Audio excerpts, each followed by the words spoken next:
বাংলাদেশ আওয়ামী লীগের যে সকল এমপিরা ছিলেন বা আওয়ামী লীগের যে সকল নেতারা ছিলেন তাদের মধ্যে ওয়ান এন্ড অনলি ব্লুটুথ বয় ছিলেন ব্যারিস্টার সাইদুল হক সুমন।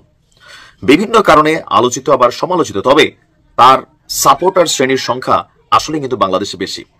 দলমত নির্বিশেষে ব্যারিস্টার সুমন বাংলাদেশের মানুষের কাছে জনপ্রিয়তা পেয়েছিলেন, তবে পলিটিক্যাল অনেক বক্তব্যে, বিশেষ করে জুলাই আগস্ট অভ্যুত্থানের শেষ দিকে এসে ওনার বেশ কিছু বক্তব্যের কারণে তিনি কিন্তু ফেঁসে গেছেন। আর এরপর একটা মামলাতে তাকে গ্রেপ্তার করা হয়েছে, তিনি জেল খাটছিলেন। কিন্তু আজকে বাংলাদেশের বেশ কয়েকটা নিউজ পোর্টালে, ইউটিউবে, টিকটকে এই মুহূর্তে লেটেস্ট আপডেট একটা নিউজ হচ্ছে যে আমাদের সেনা প্রধান জেনারেল ওয়াকারুজ্জামানের সরাসরি নির্দেশে মুক্তি দেওয়া হয়েছে ব্যারিস্টার সুমনকে।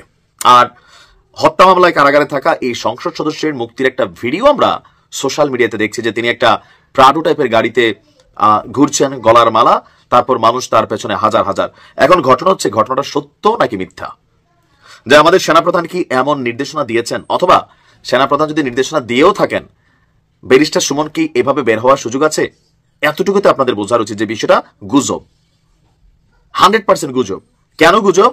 সেনাপ্রধানের নির্দেশে কারাগারে মানে আটক থাকা কোনো ব্যক্তি, জেলে আটক থাকা কোনো ব্যক্তি যার বিরুদ্ধে একটা মামলা চলমান আছে, রিমান্ড চলছে, যার শুনানি চলছে, তো এই মুহূর্তে সেনাপ্রধান একটা ফোন দিলেন আর কারা কর্তৃপক্ষ তারা ওইখান থেকে ছাইড়া দিল। এটা কি থানার মতো যে ধরেন জিজ্ঞাসাবাদের জন্য 4 জন লোকের পুলিশ ডাক দিয়ে গাড়িতে তুলছে, থানায় নিয়ে জিজ্ঞাসাবাদ চলতেছে, তারপর উপর থেকে কোনো নেতা মন্ত্রী এমপি হ্যালো করলো যে ওরে মামলাতে ঢুকান, ওরে ছেড়া দাও? এটা কি এরকম? এতটুকু তো আপনাদের কমন সেন্স থাকার কথা, যারা সেনাপ্রধানের গাইলাইয়া 14 গোষ্ঠী উদ্ধার করতেছেন, যে এই তো দেখো আকার আওয়ামী লীগের দোষর, এই না সেই না। হ্যাঁ ভাই, সেনাপ্রধানের প্রথমত এই ধরনের এখতিয়ারই নাই, নাম্বার 1। নাম্বার 2, উনি কি পাগল যে উনি এই মুহূর্তে ব্যারিস্টার সুমনের মুক্তির জন্য নির্দেশ তো দূরের কথা, কাউরে একটা হ্যালো করবেন, এটা গোপনে মেসেজ দিবেন যে হ্যালো পিপি বা অমক আদালতের বিচারক অমক, এই সুমনের মুক্তি দিয়ে দাও? পাগল ছাড়া এটা তো কেউ করার কথা না। উনি রানিং সুস্থ একজন মানুষ, সেনাবাহিনীকে লিড করছেন। আজকে তিনি মাত্র কাতার থেকে বাংলাদেশে আসছেন, কাতার থেকে বাংলাদেশে আইসাই এই লোক এরকম দুঃসংবাদের মধ্যে পড়ছে। তবে যারা বুঝেন তারা কিন্তু বুঝা গেছেন।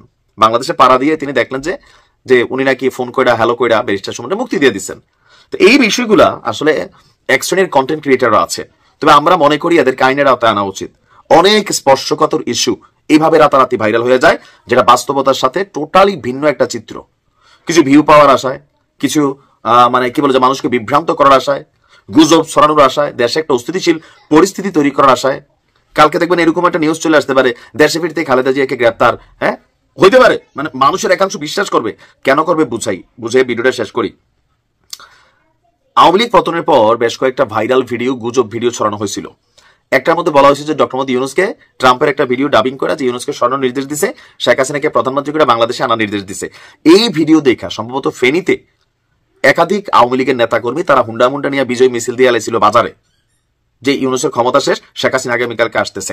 আর এই বিজয় মিছিল দেওয়ার পরে এলাকার জনগণ এমন মাইর দিছে ভাই, কারণ তারা যারা এই মিছিলটা দিছে তারা বুঝতেই পারে না যে এই ভিডিওটা একটা গুজবের, একটা গুজব ভিডিও। যতক্ষণে বুঝতে পারছে ততক্ষণে মাইর খেয়ে কারাগারে আছে। সো এই ধরনের নিউজগুলো যারা করে তাদের বিরুদ্ধে আইনানুগ ব্যবস্থা নেওয়া জরুরি আমি মনে করি, তথ্য প্রযুক্তি সিস্টেম ব্যবহার করে। ভালো থাকুন, আসসালামু আলাইকুম।